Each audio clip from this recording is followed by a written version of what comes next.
What has happened, it is an assault on democracy. And it is an assault in the sense that if you've seen how the things have been unfolding, you find that even the state, they are not sure of what they want to do. That was a supporter of Zambia's main opposition party, risking his safety to speak out against the country's president, Edgar Lungu. In the past few weeks, several people have been arrested for posting what the government says are defamatory comments about Lungu and his ministers on social media. Some Zambians, as well as international observers, are also concerned about the closure of 4 media outlets, including 2 radio stations, a TV station and a newspaper. Someone else who's risking his safety to speak out is Brian Mawinga. He's the press secretary for Zambia's United Party for National Development. We wanted to bring him onto our programme, but he says studio access is being blocked by the government to silence this story. So he sent us this message from his mobile phone and explains how he himself is a victim of intimidation and abuse. We were brutally tortured, pepper sprayed in the eyes, mouth, ears, and even on the private parts. This happened on that night. And this happened to everyone else who was found in the yard of the opposition leader's residence. By the way, even him was brutally tortured together with his wife and one of his kids. They were pepper sprayed equally, tortured by the heavily armed state police. I was arrested. And the question that some of the state officers were asking me is, do you recognize President Edgar Lungu as president of this country? Well, joining me now from Aberdeen in the UK is Larry Mwitwa. He's a member of the UK wing of the UPND opposition party. Larry, good to have you with us. So, opposition leader Hakainde Hichilema is in prison facing treason charges. Do you think he's going to get a fair trial?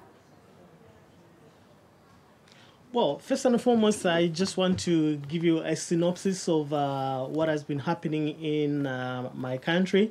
First and foremost, the Zambian people are demanding that Hakainde Hichilema should be released unconditionally. And the whole genesis of this incident is that when we had elections in 2016, we disputed the elections and went to court. We petitioned. And our constitution provides that when there's a presidential petition, the president is supposed to relinquish power to the speaker. And the president of the country, that's Mr. Lungu, refused to hand over power to the speaker as provided for in the constitution. And our right to be heard was denied. Our petition was not heard. And from such a background, we can conclude that definitely Hakainde Hichilema will not have a fair trial. And first and foremost, he never committed any treasonable offense. The government says that he obstructed the presidential motorcade and put the president's life in danger. No. Let me give you exactly what transpired on that day. We applied to the aviation authority to fly for Kuomboka Solomon in Western Province, and they denied us a permit. And we decided to drive, and they gave us permission to use the road. And based on that granted permission, we proceeded with our convoy to Western Province. And all of a sudden, we just saw the presidential motorcade coming behind us. We were in our own lane. We didn't block anybody. And just to tell you, normally what happens if the president is going to use the road, the police always mounts a roadblock. And on that day, they never did anything. And that's why we are saying that the whole incident was premeditated. Okay. We didn't block anybody. Just to explain for me, how far has this stoked the political tensions in the country? Well, you know, as I'm speaking right now, the country has degenerated into a failed state, a dictatorship state, and citizens cannot express their views. The church cannot express their view. Civil society cannot express their views. The Law Association of Zambia cannot express their views. And anybody who expresses a divergent view, the government and the police are in a hurry to arrest them. And as I'm speaking right now, you know, the media freedom in Zambia has been hijacked, and the media house is not allowed to operate freely.